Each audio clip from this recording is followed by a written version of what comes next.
Hello, ladies and gentlemen, and we need to talk. We need to really just evaluate how long is Skullgirls going to last.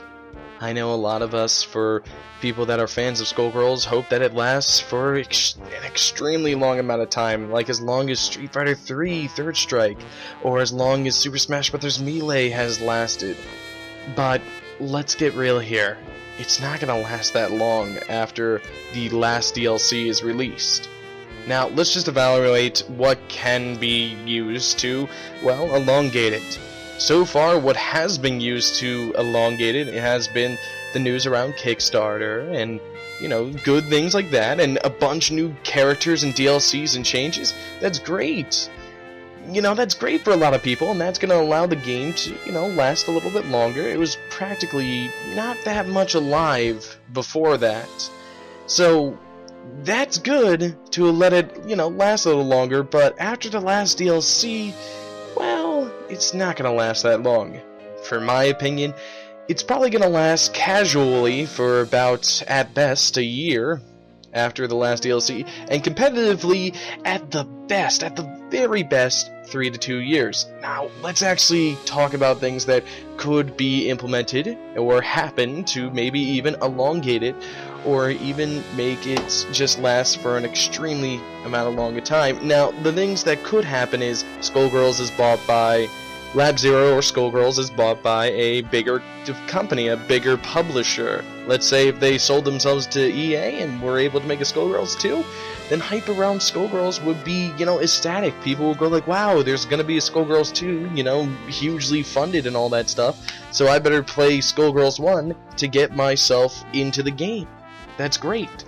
If Skullgirls was marketed a little bit more, like online and on TV, which it is not really marketed all too much, it really only passes by through word of mouth and or Steam sales, or PS3 sales, I guess.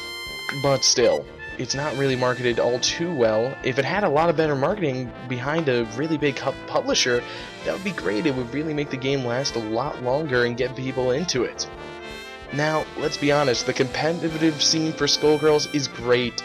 The whole entire Skullgirls community is really geared towards the competitive scene.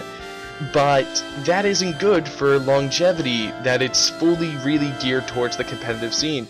Casuals, not really all too much. If you're a casual and you play the game of Skullgirls on your PC, and you're like, wow, I love playing Skullgirls, you know, I just got really good at my Valentine, or my Parasol or Devil, or whoever, and then, like, boom, another update, or boom, another update. For the casual community, it's just like, I just got good, and now I have to change everything. Now there's these big changes and all that stuff. I'm not going to read the changelog, but now I have to redo everything.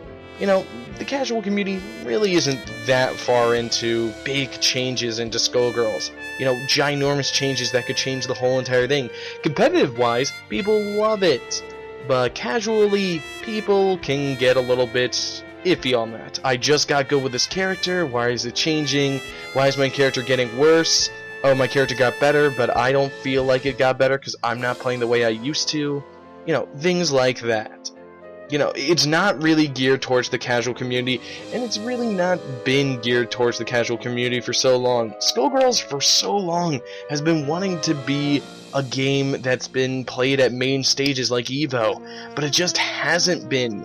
And its competitive community doesn't really respect it all too much. You see a lot of the competitive players that play competitive Skullgirls. Skullgirls isn't their main game. It might not even be in their top 3 main games, but it isn't their main game. They really play something else before they play Skullgirls, which is sad. I mean, you would want a person to put all their effort into Skullgirls, so then, you know, it could be really promoted that way, have a really hype tournament and all that stuff. But with bad things and bad luck happening with the EVO kind of scandalous thing that happened with Mad Catz giving a bunch more time to Tekken Tag Tournament 2 than Skullgirls, and just making people not be able to watch something or get into it, or even, you know, just try and test the waters for it, well, that's going to be a loss in sales and a loss in a lot of good advertising that you can do with tournaments. And not too many people want to have Skullgirls at their tournaments. It's because it's not a game that draws people in. People like put in Street Fighter, people put in Smash, and it isn't just because those are main games and Skullgirls is an indie game. It is a little bit of that. Skullgirls is an indie fighter, which does make it harder to get people into it. If you had a person trying to get into fighting games and they say, Skullgirls or Street Fighter, I've heard of Street Fighter a lot more, I'm probably going to pick that one up. You know, that's probably not going to be it. Usually people that pick up Skullgirls are like, well, then my friend gifted it to me, or, well, it's on Steam and it's selling for a really low price, or, well, I played a bunch of fighting games and I've heard good things about this one. I guess since I'm already a fighting game fan, I'll play this. But the thing is, getting onto a fighting game fan to buy your game, relying on that, is pretty niche, honestly. The fighting game fan niche is a really niche genre, fighting games. And the thing is, fighting game fans really like to devote a lot of their time into only a couple fighting games. I mean, if a fighting game fan is already playing Ultimate Marvel 3, is already playing Street Fighter 4, Injustice, Street Fighter Cross Tekken, even though not that many people play that, but just as an example, Soul Calibur, Tekken Tag Tournament 2, you know, big fighting game fanatic. They're probably not going to put too much time into really playing Skullgirls and really going like, wow, I gotta really tell everybody about this. They're just going to go like, oh, well, it's, you know, something to have on my PC or something to have on my, you know, PS4. And let's talk about the PS4. People will probably say, well, Skullgirls is going to be coming out on the PS4. That should boost their sales and allow it to live. Well, the thing is, how many people are really going to buy a PS4 after the holiday season? Honestly. There's not too many games coming out for the PS4 that aren't already coming out on the Xbox One or the PlayStation 3 or Xbox 360. And that is not going to be too helpful for Skullgirls. Sure, they might be one of the only fighting games on the PS4, and that could be great for people that want to pick up the PS4 and they're like, oh, well, I also want to play a fighting game, here's Skullgirls. But honestly, that's a really low chance that you get a fighting game fan that also wants to buy the PS4 when there's really no big titles coming out for it that you can't already get on this generation's consoles, on a 360 or PS3. And then they also, when they buy the PS4, it's not like it's bundled with it, they also have to be buying Skullgirls as a separate thing, not coming with it, which is pretty difficult. Maybe longer down the line when people start actually buying a PS4, maybe when Kingdom Hearts 3 or something like that comes out, but that's also on the Xbox One as well. But just as an example, let's say Kingdom Hearts 3 pushes a lot of PS4 sales. Then hey, you know what? Maybe a bunch of people will buy Skullgirls.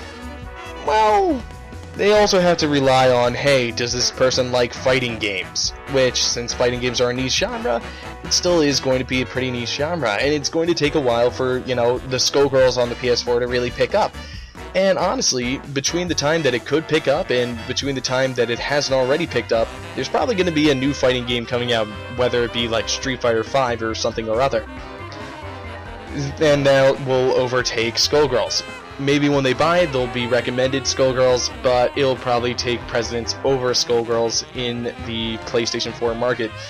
So having it on PlayStation 4 and PS Vita, if people actually use the PS Vita, well, you know, it's a good thing, but it's not going to completely make the whole entire lifespan of Skullgirls affected all too much.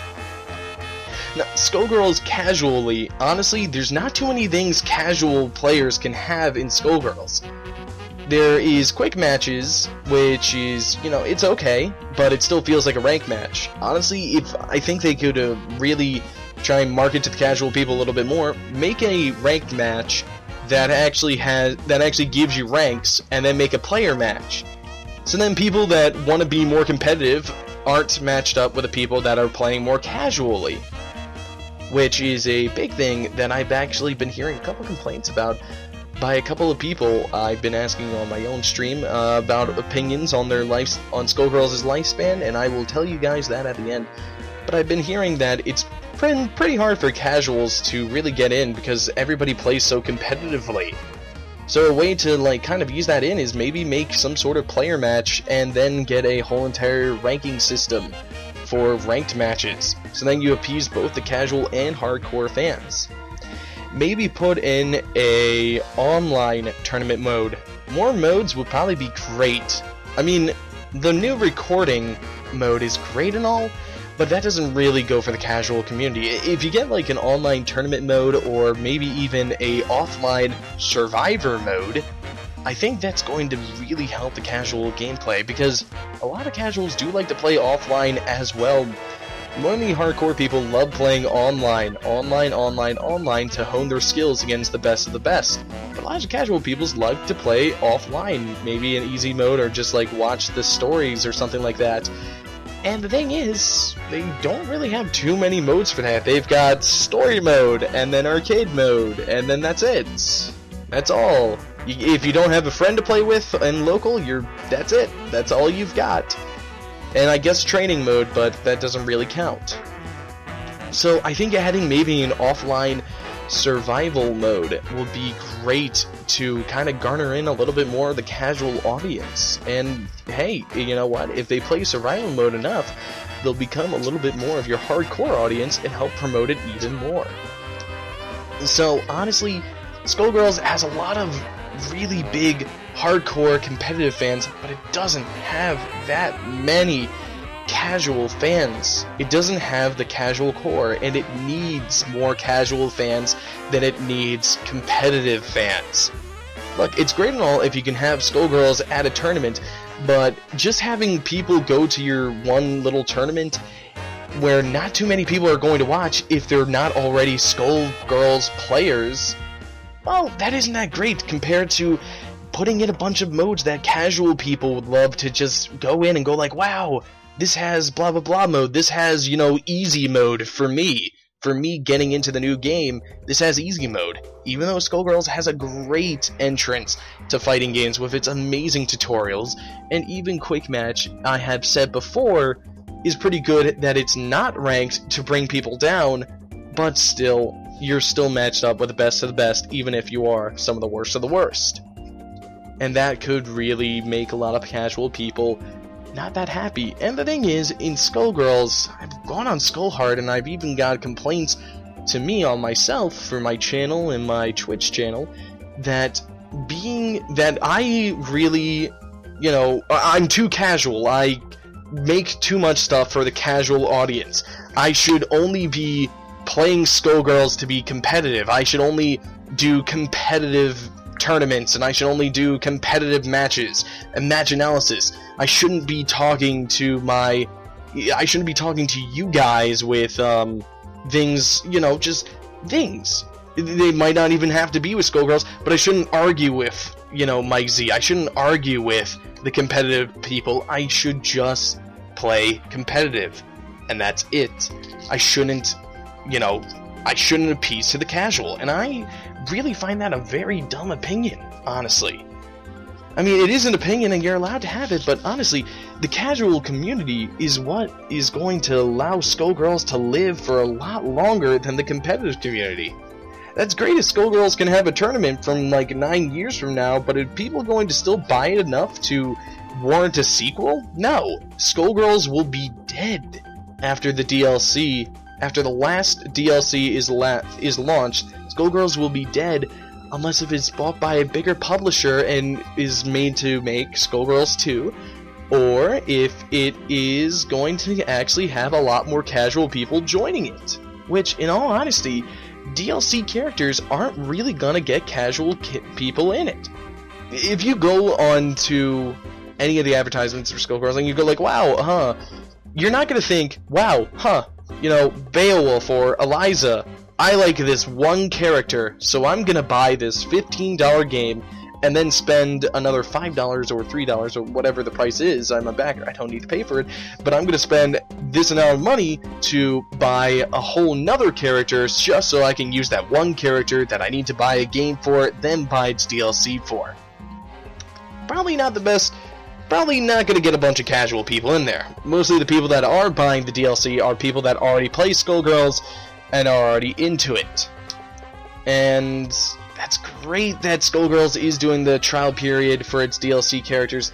That's great and all, but the DLC characters on its own isn't going to bring in a whole new audience. It's just going to make the audience that already plays Skullgirls stay a little bit longer, which does help with its longevity, but not in the long run.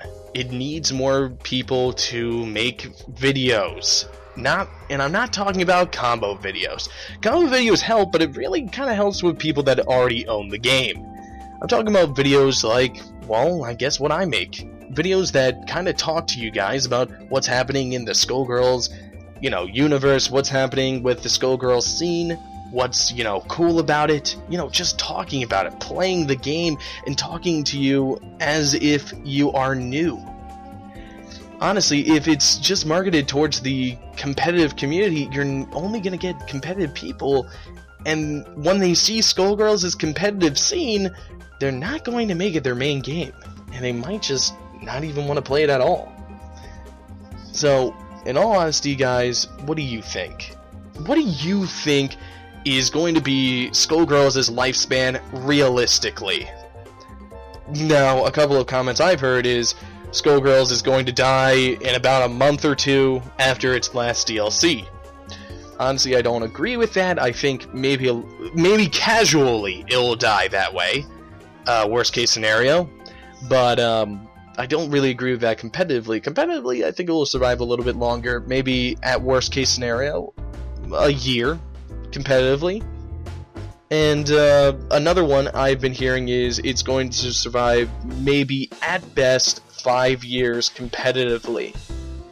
Now, I can kind of see this, really. I mean, if people just really do not want to let go of Skullgirls, and nothing like good happens to Skullgirls, maybe they get an Evo stage like thing, but probably not. Maybe if they get like a main stage of Evo, but that's not going to happen.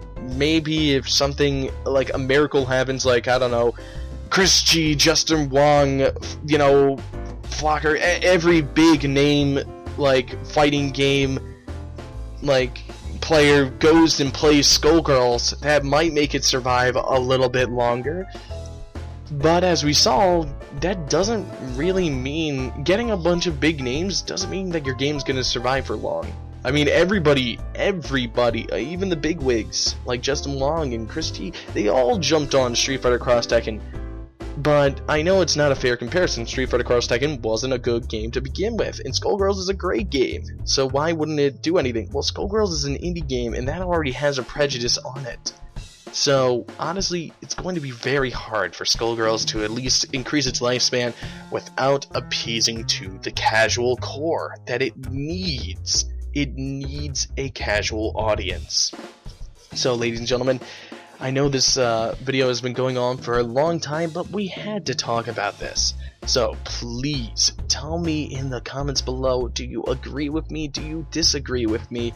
What do you think you could do, or anybody, or what do you think could happen to allow Skullgirls to lengthen its lifespan? What do you think could happen to instantly kill it? Or at least kill it faster? Thank you guys for watching, and I will see you later.